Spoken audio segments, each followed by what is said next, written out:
रसूल का पहला खत, उसका तीसरा बाब 11 से 15 तक कलाम खुदा में से तिलावत करेंगे।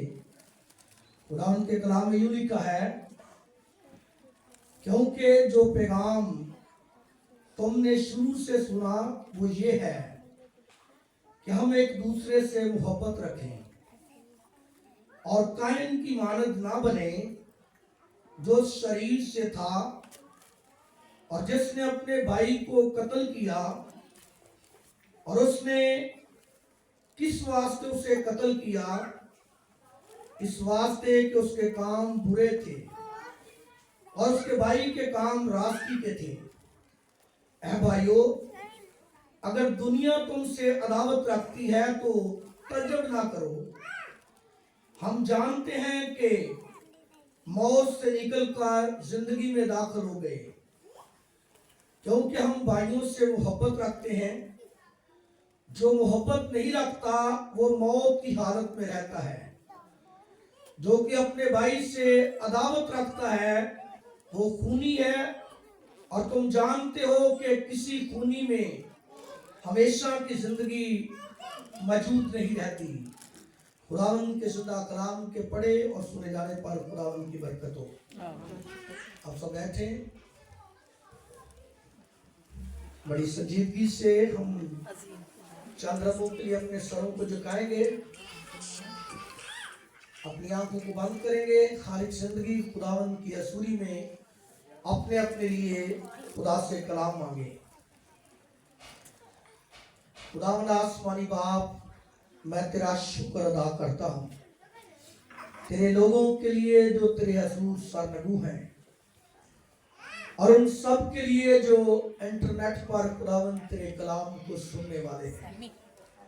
जलाल के बादशाह, मैं कमजोर हूँ, लेकिन तेरे बेटे यस्सु का लहू मुझे शोर बख्शने की कुदरत रखता है।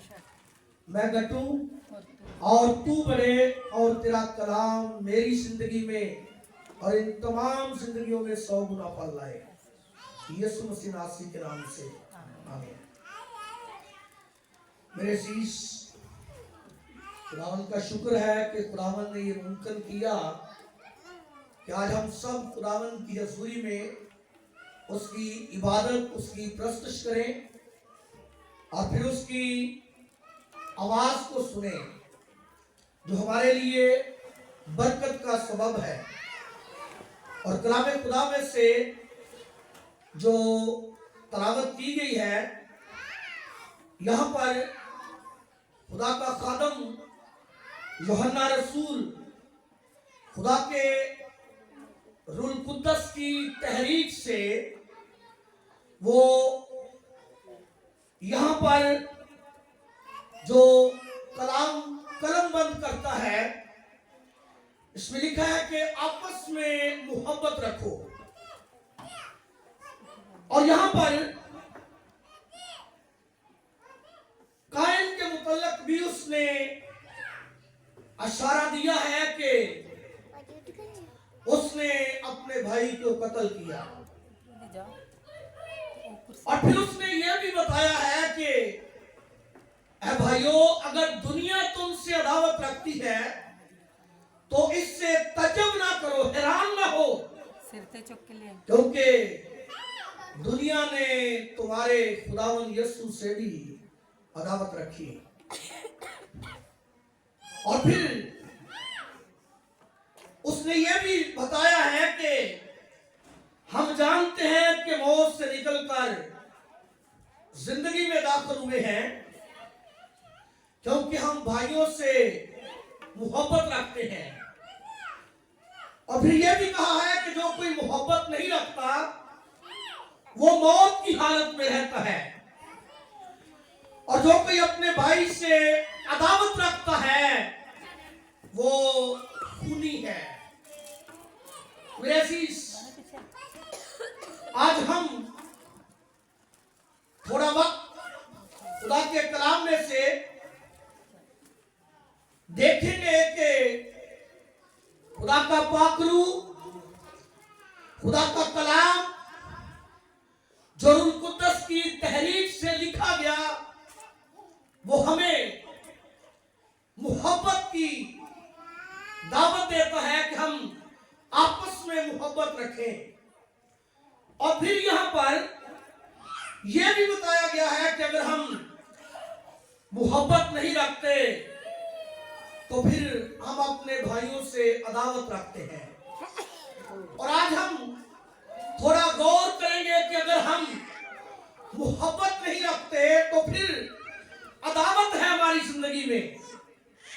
कलाम खुदा में अगर हम देखें मोहब्बत के मुतल्लक, और मोहब्बत का जो लफ्ज़ी मतलब है वो है पसंद करना, उल्फत, प्यार, चाहना, जान देना, अजीज रखना।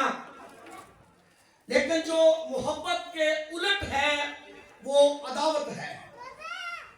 और अदावत का मतलब है बुग़्ज़, दुश्मनी, कीना, नफरत, घिन, करायत, बेदारी, नापसंदीदगी। और ये अगर हमारी जिंदगी में मोहब्बत नहीं है तो फिर अदावत और जो उसके साथ मिलते जुलते अल्फाज हैं हमारी जिंदगी में होंगे।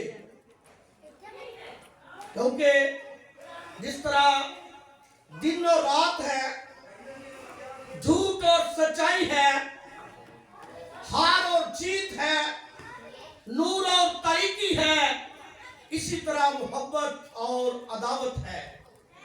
अगर दिन है तो फिर रात नहीं होगी। अगर जीत है तो फिर हार नहीं होगी। एक काम जो है वो जरूर जिंदगी में राज कर रहा होगा। और अगर हमारी जिंदगी में अदावत है, मोहब्बत नहीं है, तो आज हम देखेंगे कि अदावत के ईमानदारों की जिंदगी पर क्या असरात हैं। कलाम खुदा में जिस तरह यूहन्ना रसूल ने भी कायन के मुतल्लक कहा है, अगर हम पैदाइश की किताब के 4 बाब में देखें तो खुदा ने आदम को 2 बेटे दिए जिनका नाम कायन और हाबल है। और लिखा है कि कायन खेतों का काम करता था, खेतीबाड़ी करता था, और जो हाबल था वो भेड़ बकरियां रखता था, पालता था, चराता था। उसका पेशा भेड़ बकरियां थी। और कलाम खुदा में लिखा है कि कुछ वक्त के बाद कायन अपने खेतों का हदिया खुदावंद के हुजूर लाया, और हाबल भी अपनी भेड़ बकरियों में से बर्रे और उनकी चर्बी खुदावंद के हुजूर हदिया लेकर आया। और कलाम खुदा में लिखा है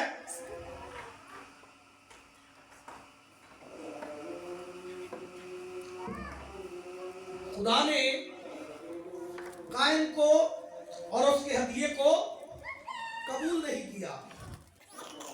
यहां पर यह नहीं कि हदिया थोड़ा है या ज्यादा है, हदिये की लिमिट कम है या ज्यादा है, इसके मुतल्लिक यहां पर कुछ नहीं लिखा। लेकिन यह जरूर लिखा है कि खुदा ने कायन को और उसके हदिये को कबूल नहीं किया। अगर आप खुदा की नजर में नामकबूल हैं तो हदिया चाहे हजारों लाखों में हो, करोड़ों में हो, उसकी कोई हैसियत नहीं है। कलाम खुदा फरमाता है कि खुदा ने कायन को पहले कायन को कबूल नहीं किया और फिर उस हदिये को भी कबूल नहीं किया।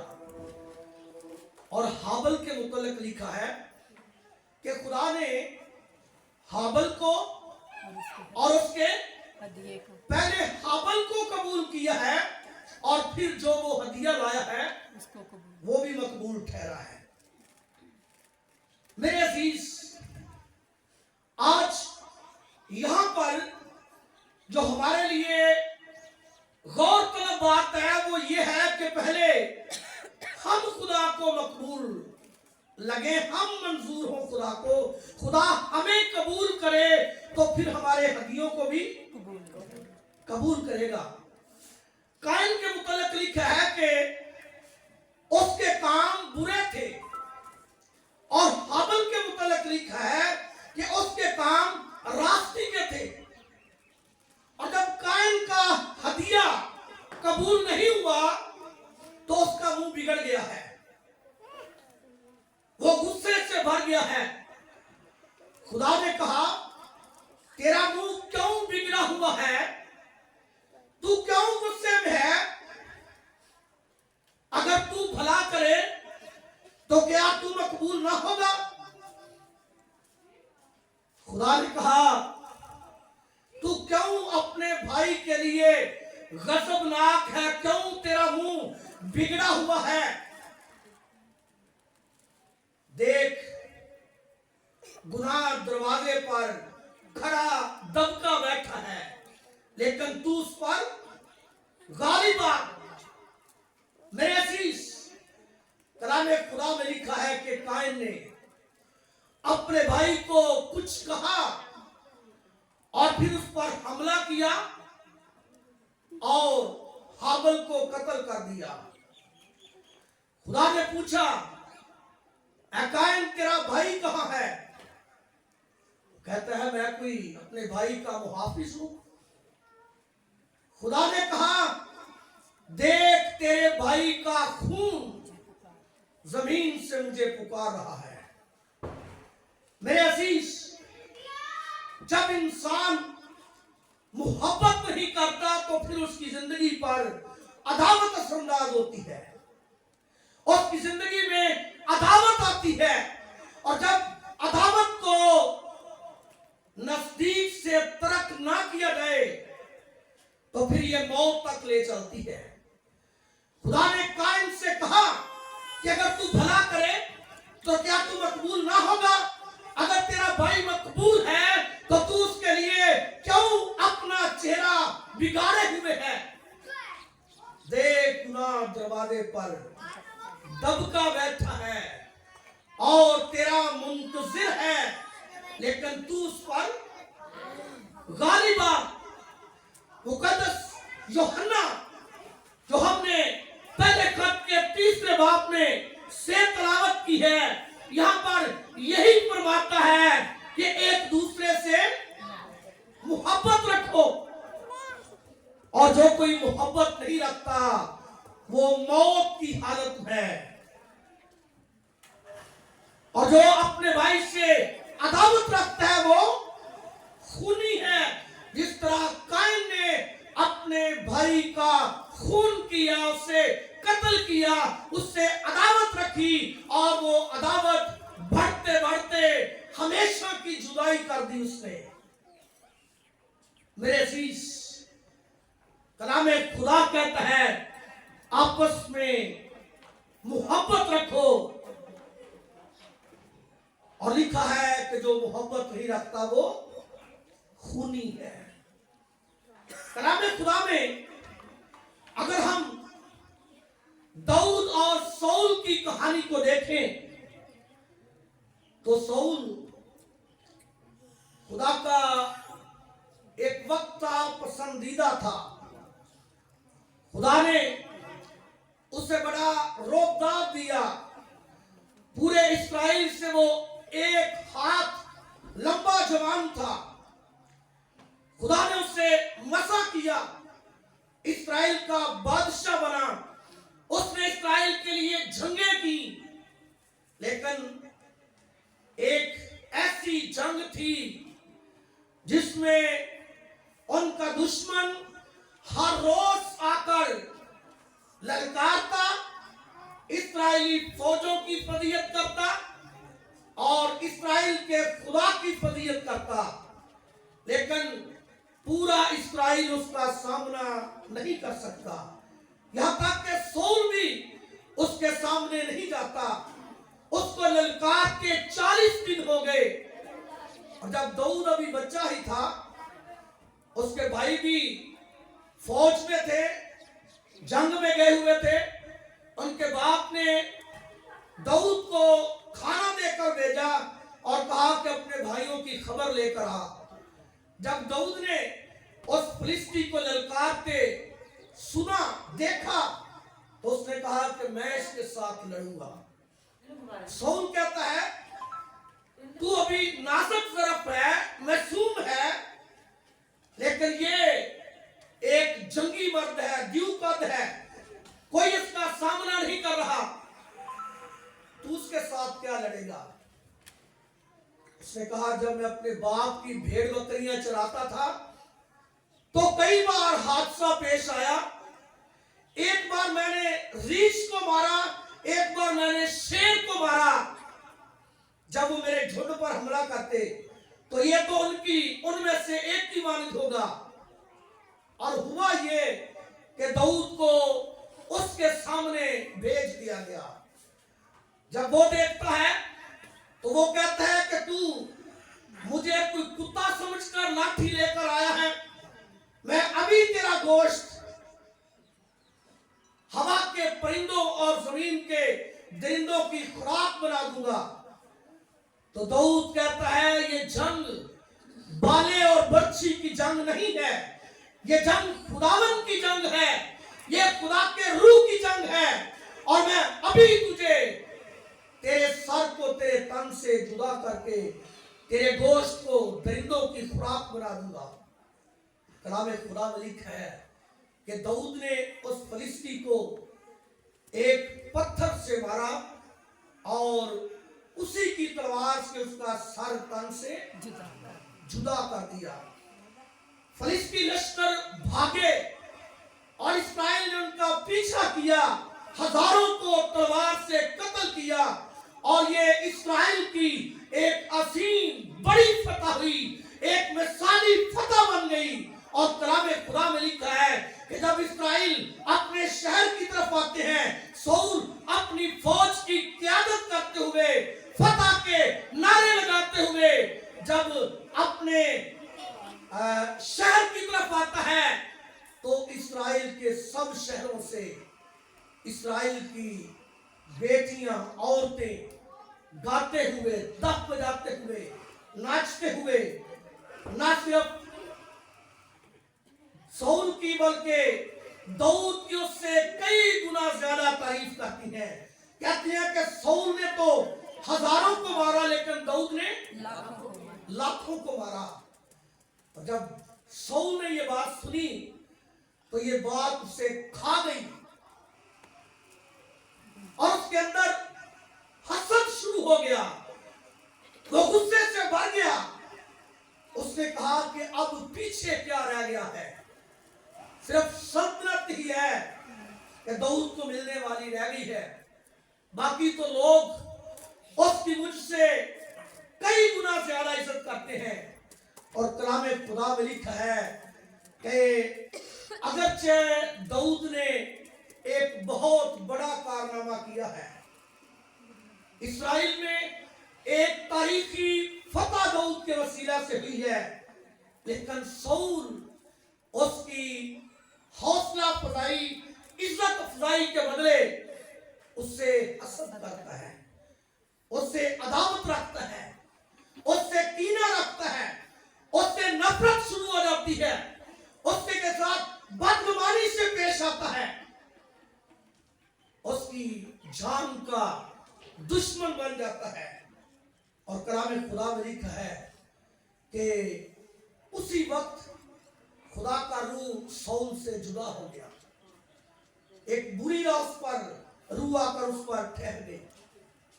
और एक बार जब दाऊद उसके सामने था तो उसने जो बाला उसके हाथ में था उसको दाऊद की तरफ ऐसे मारा कि उसे छेद देना चाहता था, लेकिन खुदा ने दाऊद को बचा लिया।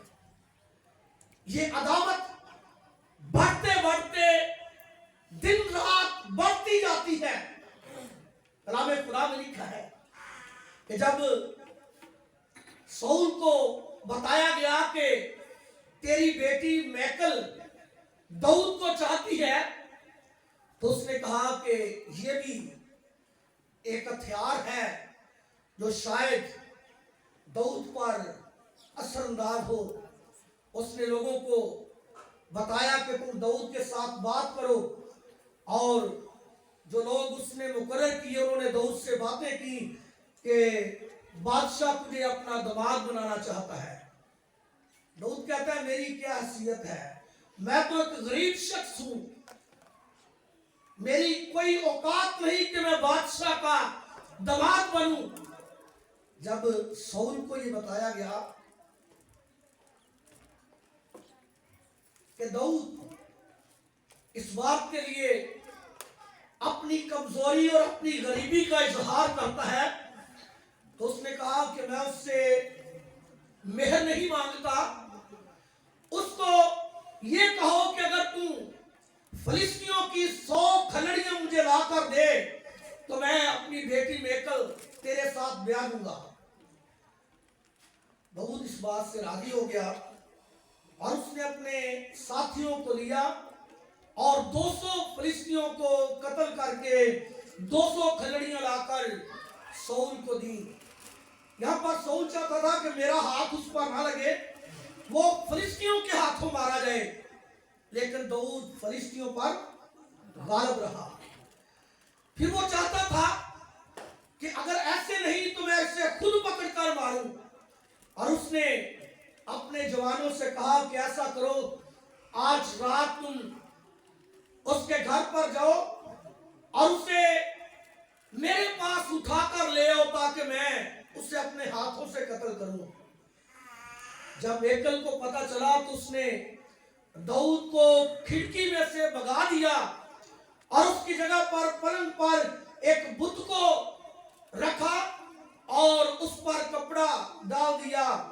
और जब शाऊल के जवान आए उस पलंग को उठाकर ले गए और शाऊल के सामने रखा और देखा तो एक बुत पड़ा था, और वो फिर बड़ा गजबनाक हुआ। उसने मैकल से कहा तूने मेरे साथ ये क्या किया है, क्योंकि वो नहीं चाहती थी कि उसका शोहर मारा जाए। लेकिन दाऊद हर लम्हा इस बात से पीछे नहीं हटता था कि मैं दाऊद को छोड़ दूं।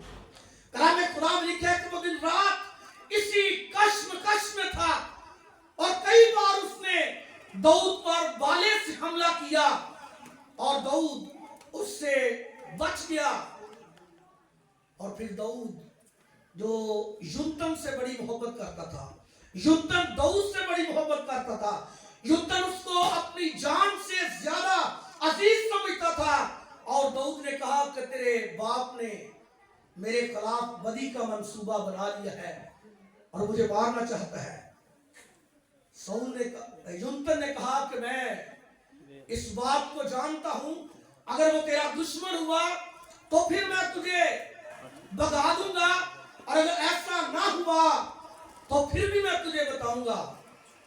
तो कलाम खुदा में लिखा है दाऊद ने कहा कि कल नया चांद है और जब ज़ियाफत होगी तो यकीनन अगर मैं ना हूंगा तो तेरा बाप याद करेगा। और युनतन ने दाऊद को कहा कि तू 2 दिन के लिए बियाबान में ठहर। जब ज़ियाफत हुई और दाऊद की जगह खाली रही, शाऊल के साथ अबनीर बैठा हुआ था और साथ ही दूसरे लोग थे, जो दाऊद की कुर्सी थी वो खाली थी। और शाऊल कहता है शायद वो नापाक हो इसलिए वो इस ज़ियाफत में शरीक नहीं हुआ, कल आ जाएगा। और जब कल भी उसकी जगह खाली रही तो उसने युनतन के साथ तलखी से कलाम किया और कहा कि दाऊद कहाँ है। तो युनतन ने कहा कि उसने मुझसे 2 दिन की छुट्टी मांगी है, उसके बाप ने अपने घराने समेत कुर्बानी करनी थी, इसलिए उसने कहा कि मुझे छुट्टी दी जाए और मैंने उससे छुट्टी दे दी। तो शाऊल गजबनाक हुआ, उसने कहा चंडालन के बेटे तूने अपनी शर्मिंदगी और अपनी मां की बरहंगी और शर्मिंदगी के लिए दाऊद को चुन लिया है। उसने कहा दाऊद हमारे घराने की शर्मिंदगी का बायस है और तूने उसका साथ दिया है, तू उसके साथ है, वो उससे खफे हुआ।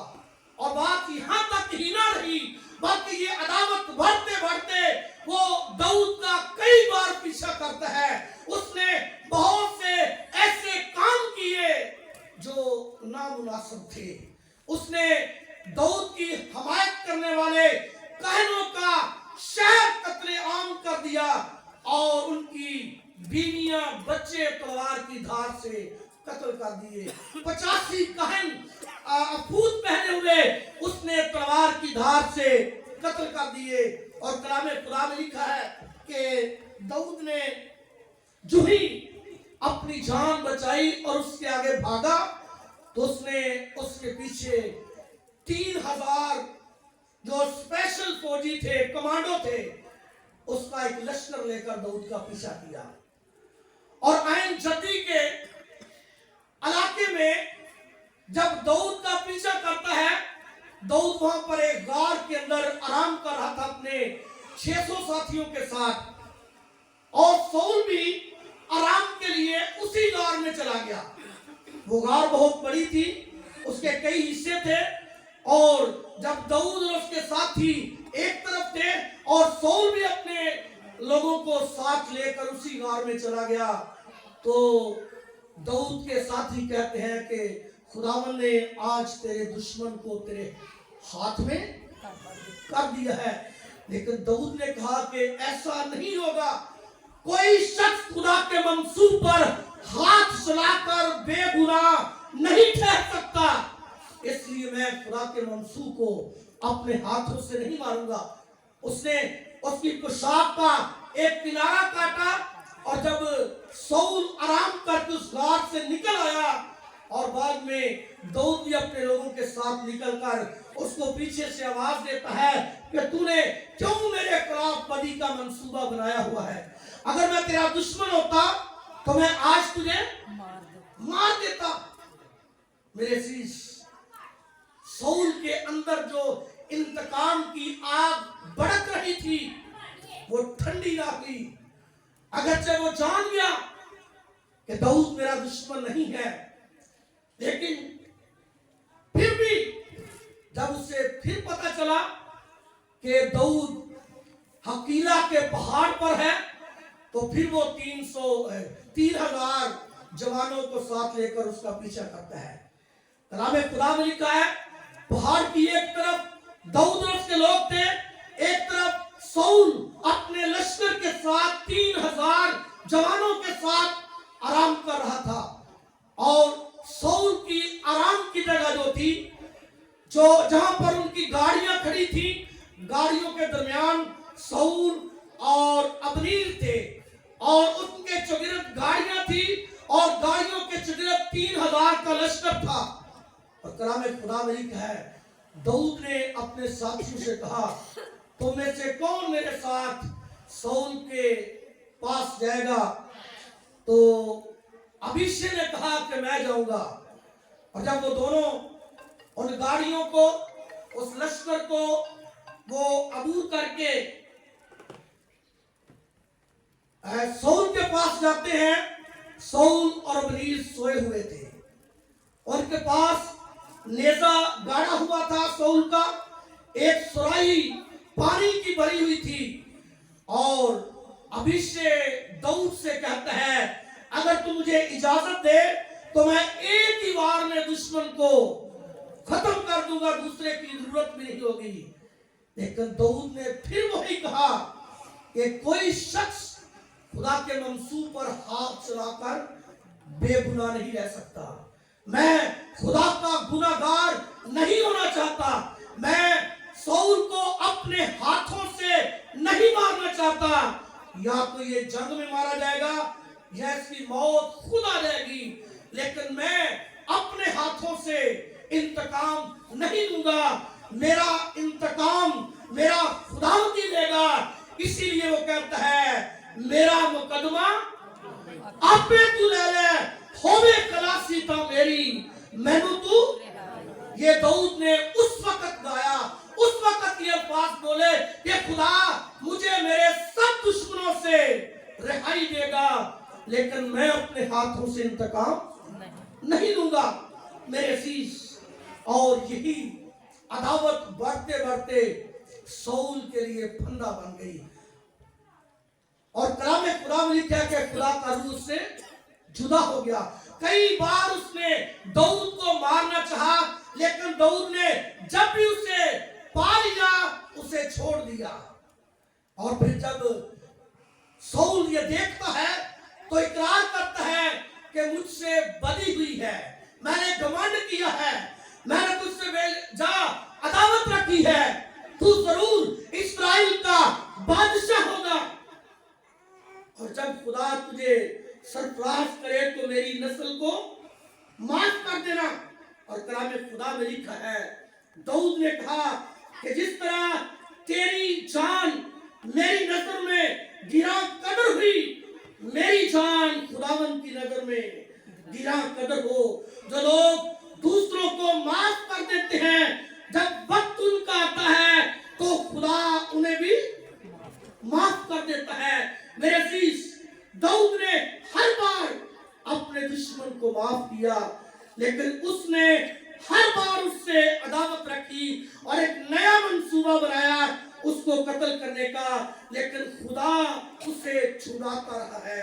और आज इस कलाम के सबब से हमें इस बात को अपनी जिंदगी का हिस्सा बनाना है कि अगर हम में मोहब्बत नहीं तो अदावत है, और अदावत कभी भी अच्छे असरात नहीं छोड़ती। जिसकी जिंदगी में भी अदावत राज करेगी, वो अदावत उसे मौत तक ले चलेगी। जिस तरह काइन को, जिस तरह शाऊल को, और कलाम खुदा में बेशुमार लोगों की फरिश्त है जिन्होंने हसद किया, कीना रखना, अदावत की, झगड़ा किया, और ये उनके लिए फंदा बना। मेरे अजीज, कलाम खुदा में लिखा है, हमने पढ़ा है कि मुकद्दस यूहन्ना कहता है क्योंकि जो पैगाम तुमने शुरू से सुना वो ये है कि एक दूसरे से मोहब्बत रखें। और अगर हम मोहब्बत नहीं रखेंगे तो हमारी जिंदगी में अदावत आ जाएगी, हसद आ जाएगा, कीना आ जाएगा, झगड़ा आ जाएगा, नफरत आ जाएगी, और ये हमारे लिए बरकत का सबब नहीं होगी, ये हमारे लिए लानत का सबब होगी। क्योंकि कलाम खुदा में यही लिखा है कि अगर हमारी जिंदगी में मौत है, हमारी जिंदगी में अदावत है, और कलाम खुदा में 15वीं आयत में लिखा है जो कोई अपने भाई से अदावत रखता है वो खूनी है। और तुम जानते हो कि किसी खूनी में हमेशा की जिंदगी मौजूद नहीं रहती। हमेशा की जिंदगी के लिए हमें मोहब्बत करनी है। कैसी मोहब्बत?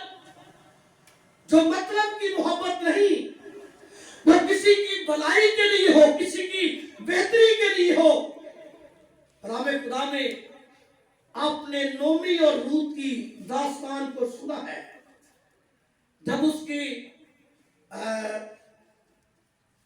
नोमी का शोहर भी मर गया, बेटे भी मर गए, और वो अपने मुल्क की तरफ जाने लगी तो अपनी बहुओं से कहा, ऐ मेरी बेटियों, तुम अपने अपने मेके चली जाओ।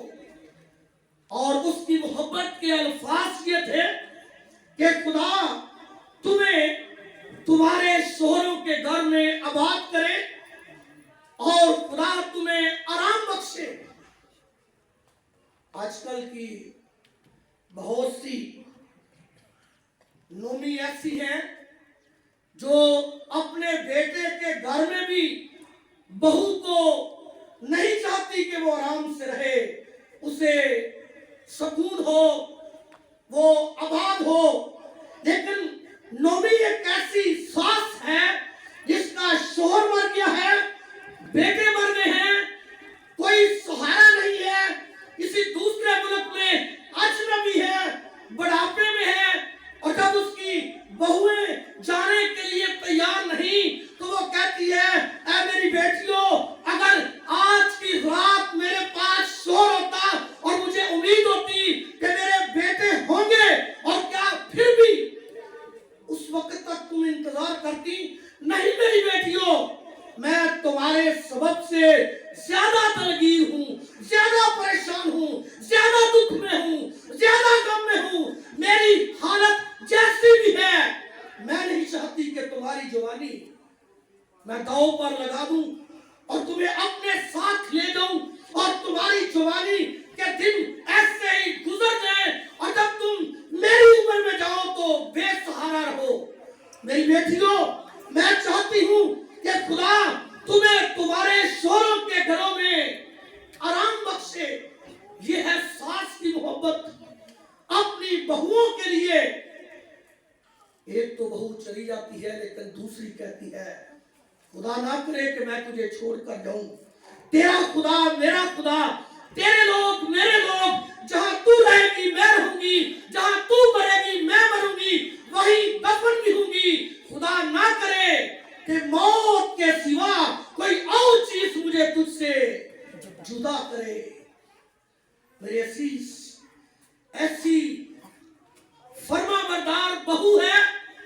जब इस कहानी से आप वाकिफ हैं, जब वो बोएज के घर में नोमी की मुदाखलत के सबब से आबाद होती है, और जब उसके बेटा पैदा होता है तो औरतें नोमी को मुबारक देती हैं और कहती हैं, इसकी माँ जो है, इस बच्चे की माँ तेरे लिए 7 बेटों से बढ़कर है। मेरे अजीज, ऐसी मोहब्बत बांटे, ऐसी दुनिया में मोहब्बत दिखाएं कि लोग इजहार करें। अगर ऐसा नहीं, हमारी जिंदगी में अदावत होगी, नफरत होगी, झगड़ा होगा, हसद होगा, कीना होगा, दूसरों को नीचा ही करते रहेंगे, तो फिर हम खुद ही सौल और कायन की तरह मौत की हालत में चले जाएंगे। कलाम खुदा आज ये फरमाता है कि आपस में मोहब्बत रखो, और कलाम खुदा में लिखा है कि जो मोहब्बत नहीं रखता, अगर हम यूहन्ना के पहले खत के 4 बाब की 7वीं आयत से 2 आयत पढ़े तो लिखा है, ऐ अजीजों, और हम एक दूसरे से मोहब्बत रखें, क्योंकि मोहब्बत खुदा की तरफ से है, और जो कोई मोहब्बत रखता है वो खुदा से पैदा हुआ है और खुदा को जानता है।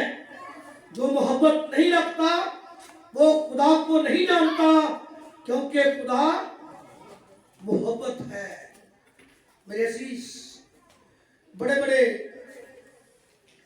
जो समझदार अक्लमंद लोग हैं, दानिशवर लोग हैं, जब उनकी जिंदगी में अदावत ने राज किया तो ना सिर्फ उनके लिए बरकत के दरवाजे बंद हो गए, बल्कि वो जिंदगी से मौत की हालत में चले गए।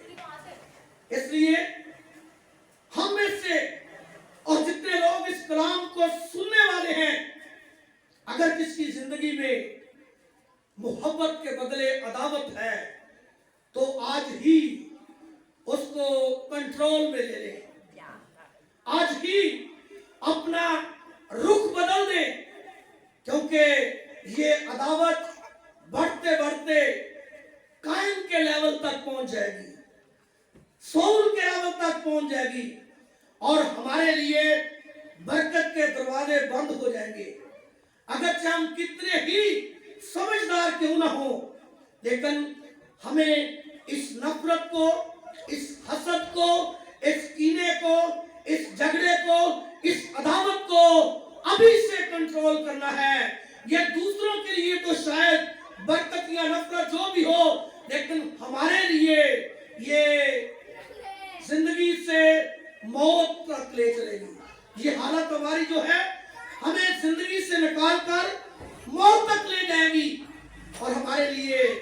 बरकत के दरवाजे बंद होंगे।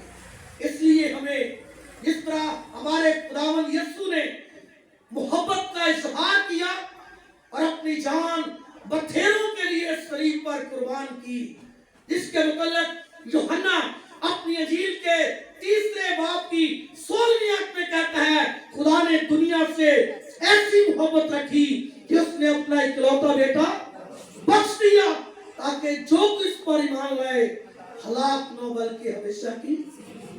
और फिर अपने खत में कहता है, जिस तरह यीशु ने हमारे लिए जान दी है, हम पर भी फर्ज है कि हम एक दूसरे के लिए आए। फिर अपने सरों को झुकाएं, आए अपनी आंखों को बंद करें, आए इस कलाम को अपनी जिंदगी का हिस्सा बनाएं। बड़े बड़े दानिशवर समझदार लोग जब मोहब्बत की पटड़ी से उतरकर अदावत की राह पर चल बसे हैं, तो वो जिंदगी से मौत में चले गए हैं।